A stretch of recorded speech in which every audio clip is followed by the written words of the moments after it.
Greetings, fellow action figure connoisseurs, and welcome to another episode of Digital Caveman Presents Masters of the Universe Tuesday. I, as always, am your host, the Digital Caveman, and today I will be presenting you with the Masters of the Universe Masterverse Revelation Evil-Lyn, when she was the Sorceress. Spoiler alert! Let's get into it!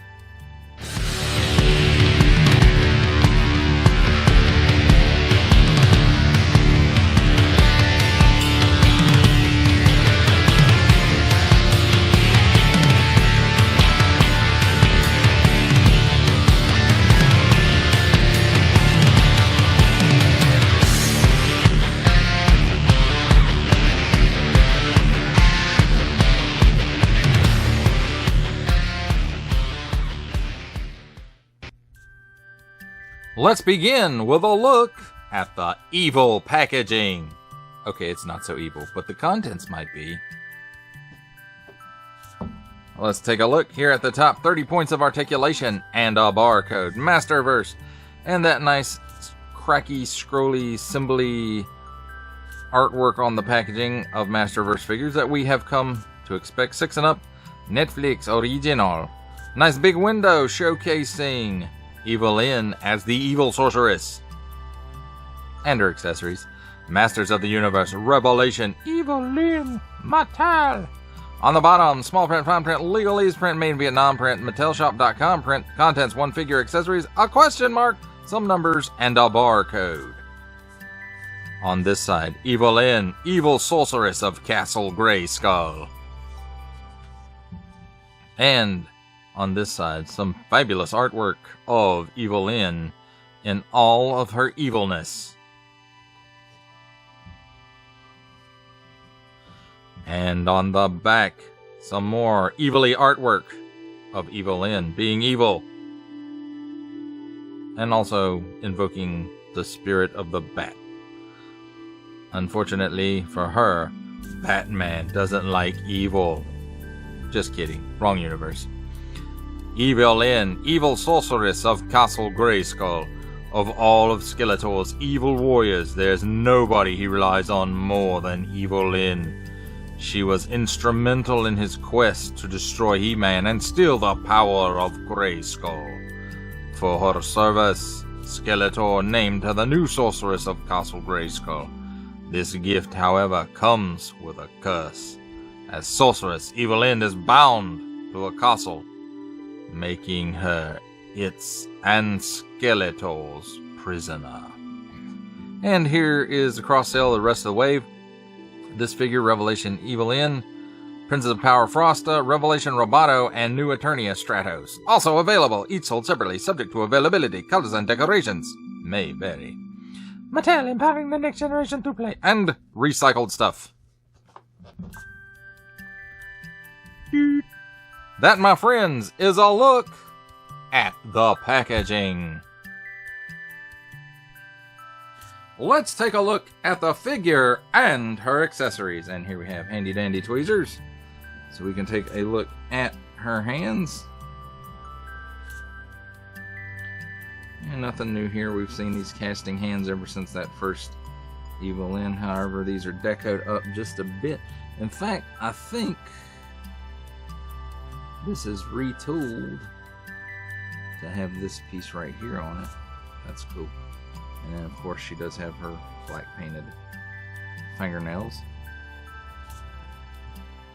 And then the other extra hand is C-grip. And again, it has those same applications and that same piece on the back of the hand. So, very nice looking. Then her other accessory is, of course, her wand or scepter or whatever you want to call it. Molded in this translucent plastic and then with the silver paint on it. At least the upper part is, it looks like it's in 2 pieces. And it probably glued together right here. And then this part looks as if it is molded in this silvery color. It's more gray than silver though.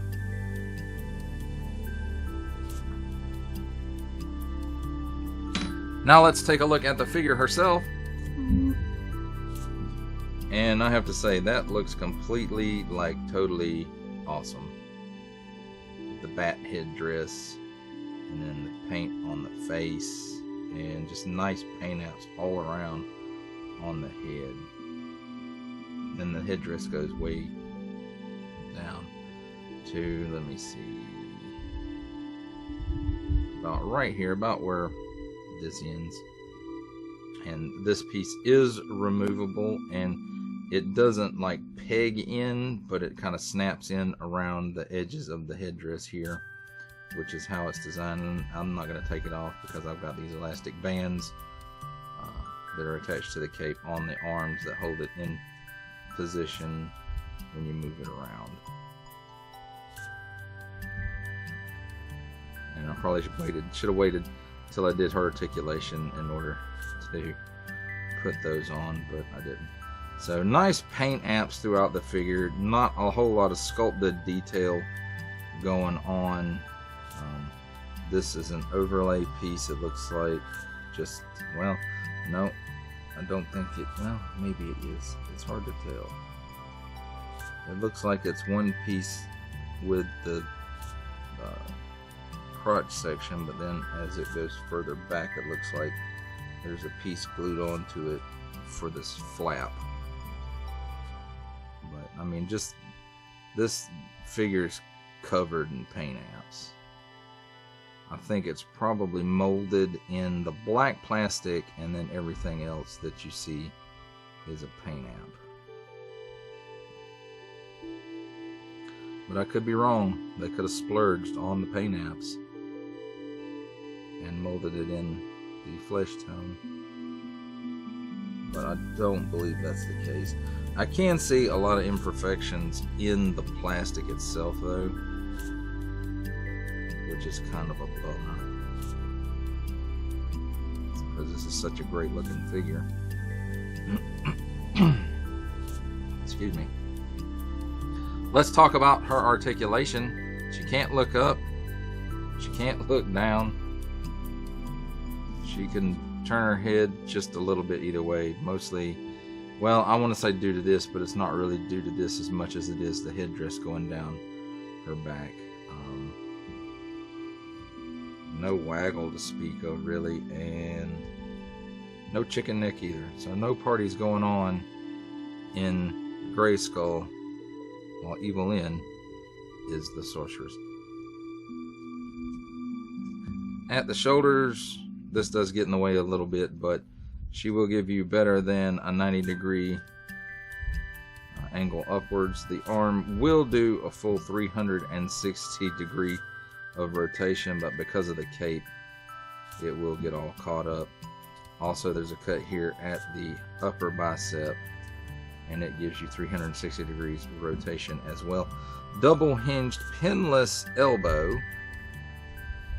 And let's see, gives you that much bend, so that's pretty great. 360 degree rotation at the wrist, and it comes unpegged while you do that. Let's try that again. Okay, there we go. And then that's on an in and out hinge, and then the C grip on this side, and it's an in and out hinge as well. It's a cut here where the chest and the abdomen meet, and it gives you all kinds of hula motion there. She can bend back that far, bend forward that far, and it has a little bit of twist in there as well, but it won't go a full 360 degrees. The cut at the waist, it does do a full 360 degrees. And I wish in the design of this they had given her like some kind of belt or something to kind of cover that up, but it's okay as it is too. She can kick forward that far, and she can give you the full splits. It's a cut here at the upper thigh for a 360 degree rotation. Double hinged pinless knee, and it gives you that much bend, which is wow. Cut here at the upper shin for another full 360-degree rotation, and at the ankles, tilts down that far, tilts up that far, and a pin for rocker. Normally I say forward facing pin, but I don't know how forward that one is facing. Now the cape is made of that same material that we've been seeing for the capes, and that's fine. And I do really like these loops to hold it to the arm. I think that's a nice addition to the cape to kind of hold it in position, and you know, that makes me kind of want to forgive them for not putting any wire in it. So I think this one actually, with those straps on it, I think it does better than the regular capes, of course, but it still could have done with a little bit of wire in it to give it some life, some flowy movement. Well, there you go, my friends. I'll look at the figure and her accessories. It's time for my favorite part of a review: comparisons. And here we have Revelation Sorceress Evil-Lyn with Revelations Evil-Lyn and Revelation Teela.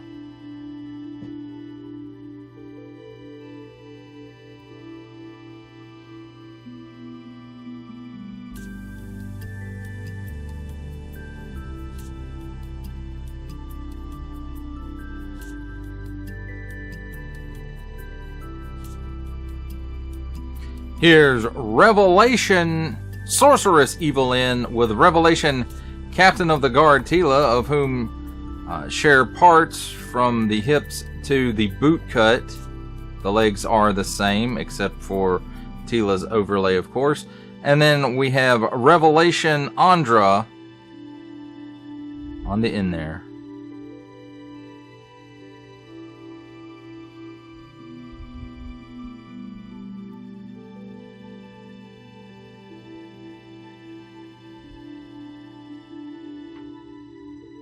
Here's Revelation Sorceress Evil-Lyn with the Masterverse 40th Anniversary He-Man.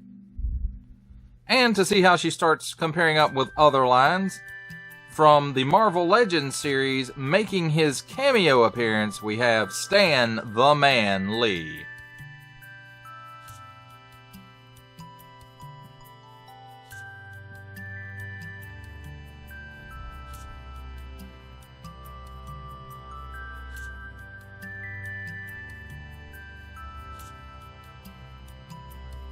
For our final set of comparisons, here we have Revelation Sorceress Evil-Lyn with, from G.I. Joe Classified series, the Hasbro Pulse exclusive Regal variant Cobra Commander, and from Star Wars The Black Series, we have the Archive Edition 501st Legion Clone Trooper.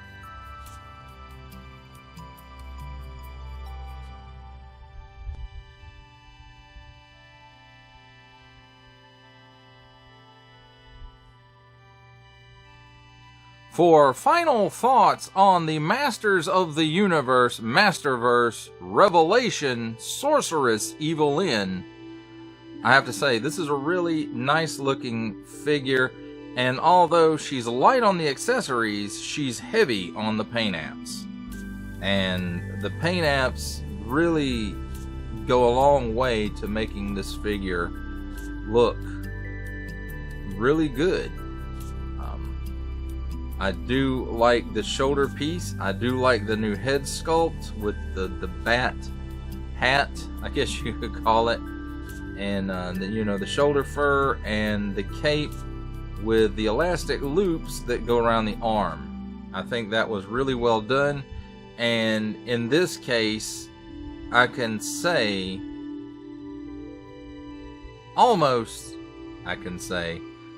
that this figure could go without wire in the cape, but I really think a little bit of wire in, not necessarily where the arms go, but in some of the other places in the cape. I think it would really go a long way to helping this figure look even better.